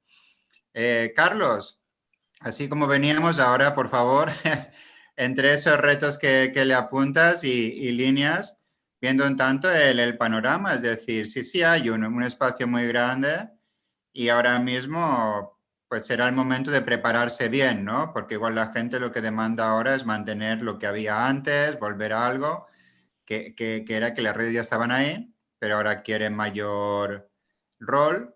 Y te pongo un apunte, Carlos, también. En infoxicación yo me he encontrado que ha habido pongo un caso, unas tempestades muy agresivas y una agencia pública dice que ella comunicó, ¿no? O sea, la organización comunicó por Twitter. ¿Cuánta gente tiene Twitter?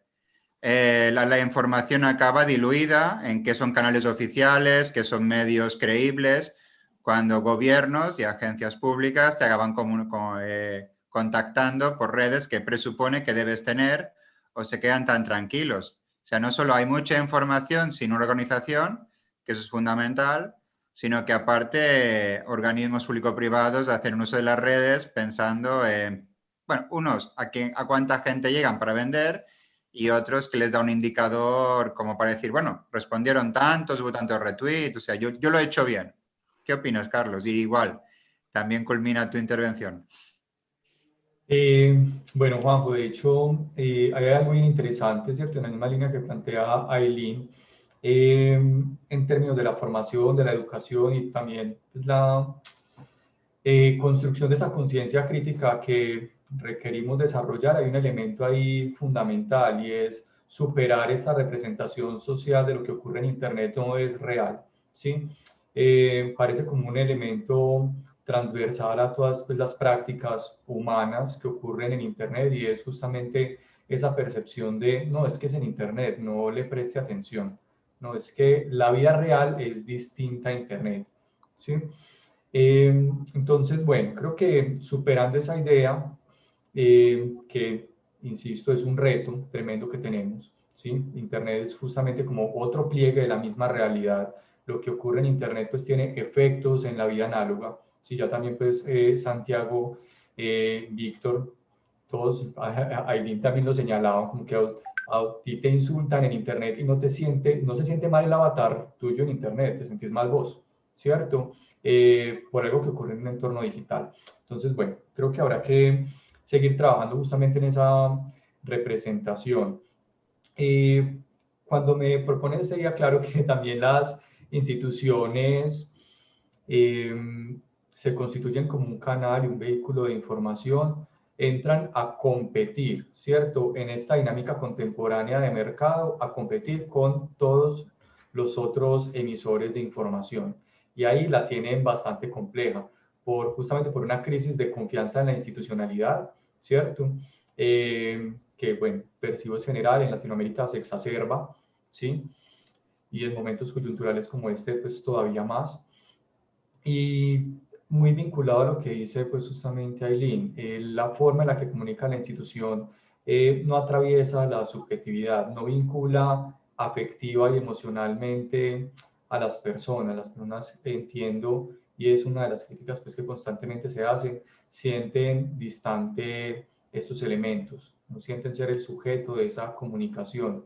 Entonces ahí también habrá que replantear pues en esa dirección. Bueno, no sé si responde a la No, provocación. te digo, es un tanto abrirle y les digo, si hay programas y hay fondos que pueden acompañar. El tema es que ahora en ese espacio abierto compartir unas líneas y luego ya habrá espacios que podamos conversar.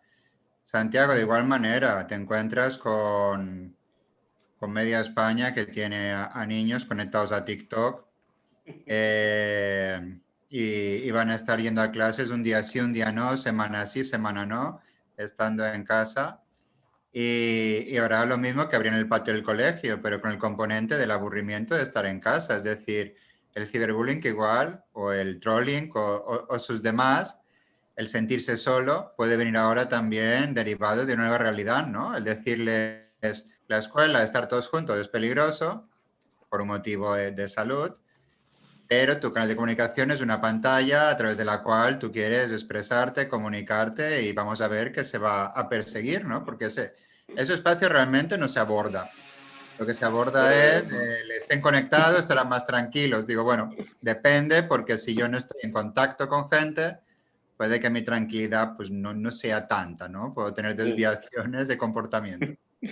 Sí, no, en primer lugar simplemente quiero destacar dos cosas. En primer lugar, yo, como muchas otras personas, tengo una visión, por ahí puede parecer bastante obvia, pero a ver, las tecnologías no son ni buenas ni malas. Un auto no es bueno ni malo. Yo lo puedo usar para viajar o transportarme a un lugar, o lo puedo usar para atropellar gente, etc.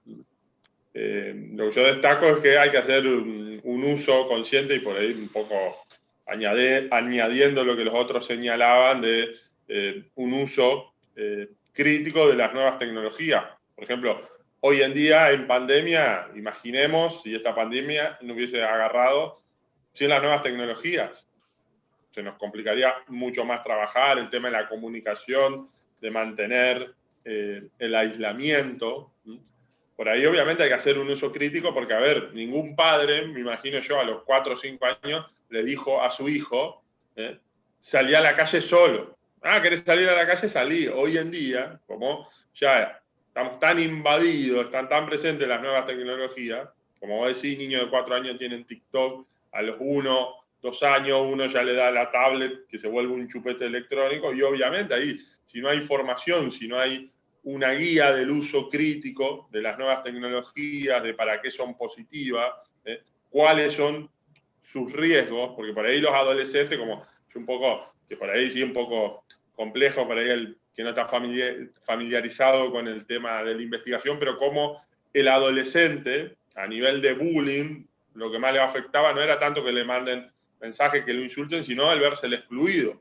Entonces él, al estar tan presente de la necesidad de estar conectado, de exponer mi vida, de que me pongas like, no ve el riesgo, de cuál es el riesgo que tengas la red, tu cuenta de Facebook, de Instagram abierta para que lo vea todo el mundo, de subir fotos, de contar cosas públicamente. ay, siento que mi vida es una miércoles, me quiero matar, y vos posteas eso. Un adolescente que tiene 20.000 seguidores postea eso.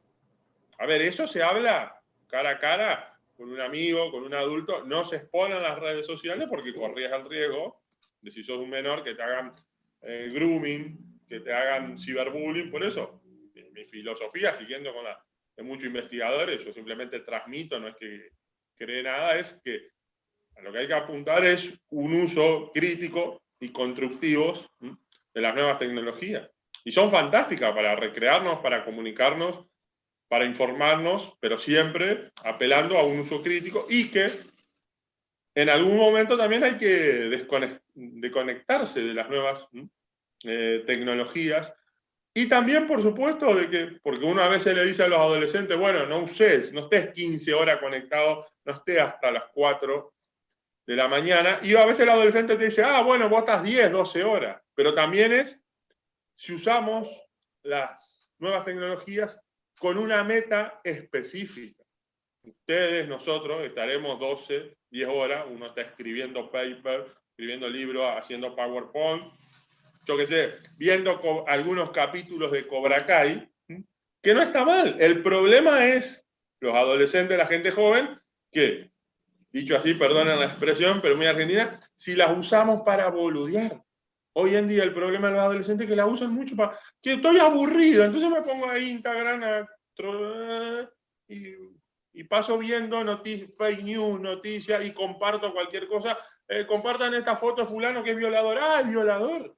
Un poco lo que hablaban de la info. ¿Es una fuente confiable? ¿Realmente esa persona es un violador? Y si es un violador, ¿son las redes sociales el lugar para denunciar a esa persona? Un poco haciendo una síntesis, yo creo que es esto, un uso crítico y constructivo de las redes. No usarlas, porque es lo mismo que cuando éramos chicos, hace 20, 30 años, en la época de los cassettes, nuestros padres nos dijeran, no salgas a la calle. Es imposible decirle a un adolescente, no salgas a la calle. Y es imposible, y tampoco, no tiene sentido decirle, no use las redes sociales. No, más bien igual, y ahora le pasaremos a Víctor, es eso, como lo he comentado, ¿no? Tener como un simulador, que la gente vea los defectos y se le den unas pautas. Y realmente si hay tecnología suficiente como para habilitar un espacio en el cual formarse, ¿no? No es una falta de tal. Más bien es que quienes son referentes no saben cómo controlarlo, porque uno mismo igual se puede tirar 20 horas felizmente trabajando, leyendo, hueveando, pero crecimos Sí. también experiencia de error. Entonces, sí toca un momento de esas investigaciones que son buenas, son adecuadas, convertirlas en una herramienta. ¿Cómo lo ves, Víctor? ¿Haría falta una herramienta para aprender, sea con realidad virtual, sea con simuladores? Lo que puede ser un uso, no te digo adecuado, porque entraríamos en el tema de la ética, que es que no es, ¿no? Pero sí que dé al menos una serie de referencias en lo que debe usarse, y de esta manera, más bien, no te digo tener el control, pero sí tomar conciencia y lo que se ha comentado, algo de sentido crítico. Eso no se pueden pedir milagros, pero no es lo mismo darte un carro, las llaves y maneja, que meterte en un carro, haz 20 horas de prácticas y al menos entiende a qué estás subido, a qué te enfrentas. ¿Cómo lo ves? Sí, bueno, respecto a la herramienta, sería excelente si la pueden crear, pues, ya sea con inteligencia artificial, no sé, cualquier técnica, machine learning, sería una herramienta genial porque creo que muchas veces o muchas personas no tienen el control de eso. Arrancan 5 minutos y cuando menos piensan ya van 50 minutos y empiezan a avanzar y avanzar y avanzar, y ya en esos estados pueden caer, pueden iniciar a pensar cosas que no son, a sentir frustración y demás, sobre todo en los niños y en los adolescentes, que creen que todo lo que publican ahí es la realidad, y muchas veces no ven el fondo de las cosas, que lo que proyectan en las redes muchas veces son fotos, digámoslo así, falsas, son fotos arregladas con equipos, con diseñadores, con artistas, peluqueros, etcétera, etcétera. Entonces yo digo que todo eso se debe tener en cuenta y sobre todo formar y darles ver a la población joven, a los niños, los riesgos que puede tener el mal uso y el abuso de las redes sociales. Bueno, ahí lo que tenemos es que el cerebro es un órgano curioso y quiere estímulos, ¿no? A veces no somos muy racionales y olvidamos lo básico, ¿no? Yo quiero estímulos, busco estímulos y hemos construido una herramienta que nos provoca múltiples estímulos. Ahora es como cuando descubrimos que la cerveza es divertida y te pone feliz, ¿cómo controlas eso, no? Yo os diría, como una conclusión, sí valdría la pena revisar opciones para un proyecto internacional, porque no sé, y con quienes nos escuchan, no escucharán, ¿no? Porque no se trata de compartir, que queda muy bien, sino de vislumbrar, y en ese sentido, si tenemos, y en esta mesa han participado profesionales que están con el BID, igual creo que alguien ha trabajado con el BID, la Unión Europea, o sea, digamos que hay Banco Mundial, incluso nos acompañaron, y hay voluntad, lo que falta es más bien estructurar propuestas. Y esas propuestas con la gente adecuada, porque si no los canales son los del siglo pasado. Los envías y ahí se quedan esperando que alguien los lea, ¿no? Sí va a ser una invitación abierta a este espacio que es como de congreso, para no solo compartir, sino luego tendremos espacios, veamos qué posibilidades hay y dibujemos unas líneas, porque esto solo va a crecer. El año pasado hacer un congreso online, solo online, parecía raro. Este año tenemos cada día no sé cuántos cientos, centenares, miles de webinars y dices, bueno, se normalizó en tiempo récord porque la tecnología sí estaba ahí, ¿no? Sí podíamos reunirnos durante una semana y compartir, lo que pasa que no era usual. Ante esto, si queréis algún remate, yo sí que os digo por nuestra parte que tendremos un contacto buscando espacio y dibujando una propuesta, porque apenas aquí empieza el curso escolar y lo que se prevé es que va a ser un caos total y absoluto en el que vamos a intentar darle sentido a algo que requiere tecnología bien usada, ¿no? Requiere comprender, requiere tener información y requiere que investigar no sea como ha pasado durante la pandemia, que te lleguen 50.000 encuestas que responder para solo publicar. O sea, yo no sé cuánto he recibido vosotras, pero ha sido un infierno de recibir encuestas de gente que quería sacar, y bueno, ¿para qué? ¿Con quién lo compartirá? No, entre muchos. Bueno, yo he contestado bastantes, no tengo respuesta o qué va a pasar con ellas. Digamos que busquémosle ese hermanamiento entre la parte científica de la que aprendemos y una solución, porque sí tenemos mucha gente dispuesta ahora a probar cuestiones digitales. Es decir, ahora no es tan complicado el que facilitemos un instrumento. Revisaré este investigador de Holanda, pero sí es factible tener ingentes cantidades, llamémoslo así, de muestra, queda un poco feo, pero de personas dispuestas a probar. Igualmente, hay una demanda creciente en empresas y en organizaciones para saber cómo gestionar todo este entorno virtual para el cual muchos de MBA no te han preparado. Con lo cual te encuentras con responsabilidades no previstas y, como cualquier cosa, intentas mantener lo que hasta ahora era seguro. ¿Alguna cuestión que queréis apuntar? Y bueno, aparte de agradeceros este espacio en pleno sábado, que dará de sí, pero de momento es entre pantallas. ¿Alguna cuestión que veáis así como de colofón a esta jornada? Santiago, si te comportas, puedes decir algo. No, en primer lugar, no te vamos a perdonar que no hayas puesto el día sábado la ponencia. Te va a salir cara cuando vaya a España, ¿eh? Me vas a tener que invitar a una cena. Bueno, cuando el señor COVID nos digne y nos deje viajar, te estaré visitando.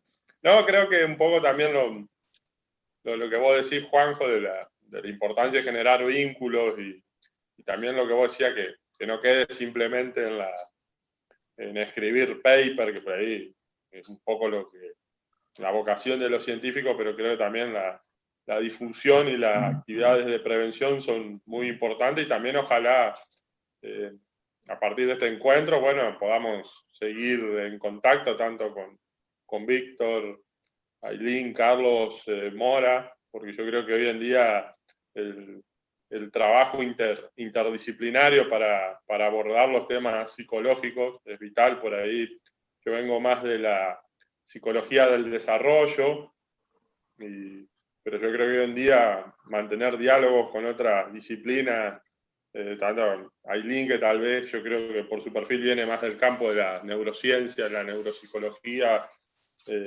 y también los aportes de Víctor, de Carlos. También Víctor señalaba machine learning, también lo que decía Carlos es muy importante. Yo creo que hoy en día el trabajo interdisciplinario y también con colegas de otros países es vital para que la ciencia pueda seguir avanzando. Y también lo que decía vos, Juanjo, que no nos quedemos simplemente en escribir papers, sino que vayamos más allá en la difusión adecuada de los resultados, y también lo que decían Ailín y otros, que cómo podemos llegar a que la ciencia no queda en los papers, sino mi idea como colofón es que también le llegue a las personas que no son científicas comunes y corrientes, cómo podemos usar las nuevas tecnologías, el Twitter, el YouTube también, para comunicar los resultados de la ciencia sin banalizar, pero sí que le pueda llegar también a la gente de carne y hueso para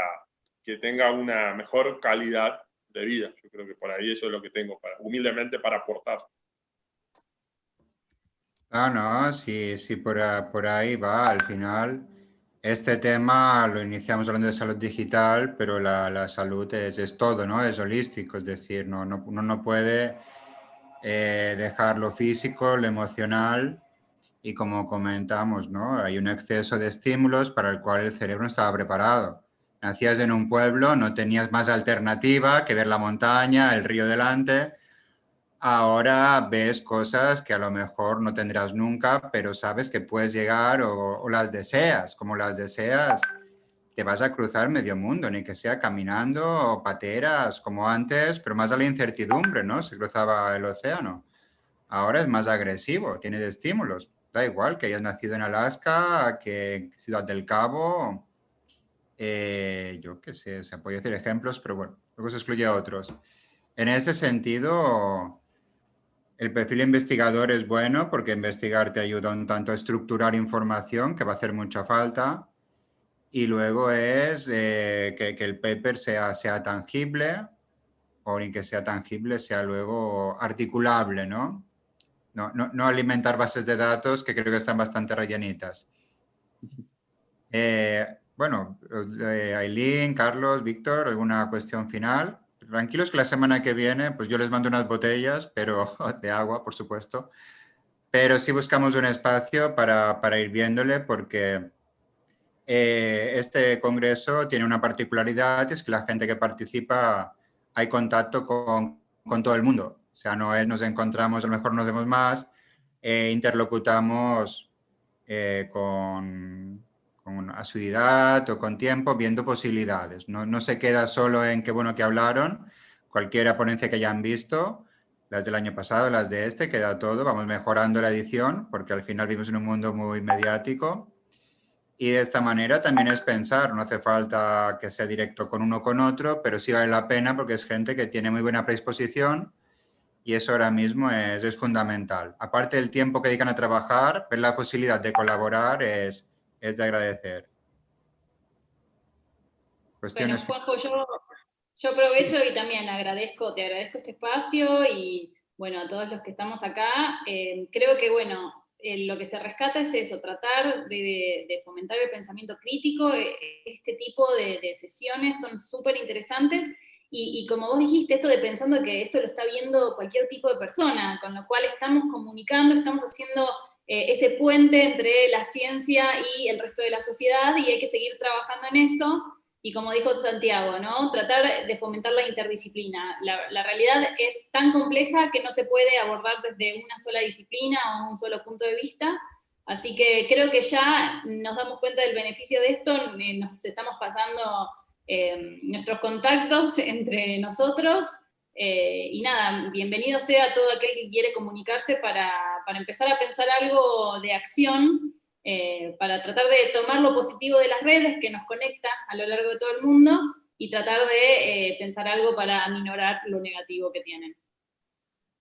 Sí, no, un apunte que te hago ahí para que vean también. El primer proyecto de cooperación en el que participé fue el 2003 vía Messenger. Construíamos proyectos europeos vía Messenger, teníamos que mandar luego los documentos por papel y sello y carta. Si no llegaba un documento a 6 países con firma, el proyecto no se aprobaba, pero lo articulamos por Messenger. Italia, Creta, Francia. Era una herramienta de trabajo y había que explicarlo en tu empresa o en mi caso en la alcaldía, que Messenger era para trabajar y no para estar hablando con otros seres, ¿no? Que también al final servía para todo, pero las redes han aportado mucho. Era impensable acabar en la Araucanía, en Chile, con un proyecto con mapuches sin tener por ahí el Messenger, que te permitió darle forma a algo que dices, bueno, ¿por qué no? ¿No? Si se puede. Luego te encuentras la realidad, que no era lo redactado en el proyecto, pero en eso hemos avanzado un poquito. Víctor, Carlos, algunas palabras así de remate, igual también estaremos en contacto. Ya teníamos relación indirecta en ambos casos, pero nos queda por delante el darle sentido. Total. Juanjo, muchísimas gracias a vos por la invitación, por articular, por conectar. Y bueno, me sumo a la voz de ponerme a disposición también de quienes aquí estamos para que podamos construir juntos y juntas. Muchas gracias. Bien. De igual manera, también yo les agradezco mucho a todos, a cada uno por sus temas tan interesantes, a Juan José por moderar la mesa, muy bueno. Espero poder participar en futuros eventos y quedo atento, pues si alguien quiere investigar algún tema, si puedo aportar desde mi perfil como ingeniero, porque yo no soy psicólogo. Entonces, estamos pues a la orden del día. Soy investigador de la Universidad Luis Amigo. Ahí les puse mi contacto por el chat, ahí me pueden contactar. Muchas gracias. No, gracias, Víctor. Igual tendremos publicación de ponencias, porque hay que cultivar también ese espíritu en el ámbito de ciencia. Y también te digo, realmente a veces cuesta, pero sí hay que pensar en macroproyectos de investigación. En esto hay buenas experiencias. En Argentina, el paper que presentó Aileen con Agustín Ibáñez, creo que son especialistas en macroestudios y por ahí le apuntamos. Hay que pensar muy en grande. Es decir, al final es de base de WhatsApp, que tienes un equipo en varios países y le poner un objetivo. Lo normal es decir, no se puede, no van a querer. Digo, bueno, es hola, ¿qué tal? En este caso lo facilitamos. Hay varias universidades. Esto se abre como un espacio de habla hispana, aunque la mayoría trabajamos en cualquier lengua, mientras nos entendamos. Pero para no confundirse con los instrumentos que utilizas, sí se puede directamente pensar en eso, ¿no? Investigaciones que tengan, compartirlas y las haremos llegar. Mora, ¿algunas palabras para apuntalar este interesante evento? No, me parece, la verdad que buenísima la mesa y buenísima la mesa como cierre, ¿no? Porque si bien estamos hablando de salud mental digital en lo que es el core del Congreso como un todo, me parece que es culminar con esto que atraviesa la sociedad como un todo y que ya nadie quede exento con el apoyo de las distintas miradas de las investigaciones, es impecable a modo de cierre, ¿no? Bueno, cierre no va a ser porque queda más que eventos, habrá un remate de intercambio de experiencias en noviembre. Yo sí la semana que viene les escribo y buscaremos espacios porque aparte de organizar eventos y Zoom y demás, le damos más vueltas a pensar en acciones concretas y espacios de intercambio con un condicionante, ¿no? Que sean amenos, que no sean una carga más, porque si no uno ya ve mails y no sabe ni qué decir o decir, bueno, es que no lo vi. Es que ya la cabeza dice, no, no basta. Vamos a hablar, tenemos un espacio por delante y la cuestión es esa también, abiertos a cualquier cuestión. Si algo podemos dar es capacidad de trabajo en red a diferentes niveles, con lo cual también aprovechenlo. Y lo digo a quienes están participando en ponencias como a quienes escuchan. Es decir, habrá muchas cosas que puedan ser más o menos factibles. El no saberlas directamente no los hace posibles. Dicho esto, ya creo que nada, desearles un buen sábado y realmente un placer haber compartido. La verdad que he ido leyendo un poco de cada cual de ustedes y lo importante es eso, ver ahora en qué punto nos podemos ir encontrando para darle salida a este mundo digital que desconoce fronteras, pero bueno, nos dará ese encuentro presencial que dijo Santiago, yo comprometo a poner la mesa, yo cocino. Muchas gracias. Me despido. Muchas gracias. Muchas gracias a todos. Hasta luego. Un abrazo y Hasta luego. también un gusto haber compartido esta mesa con ustedes. Gracias. Igualmente. Chao. Hasta luego.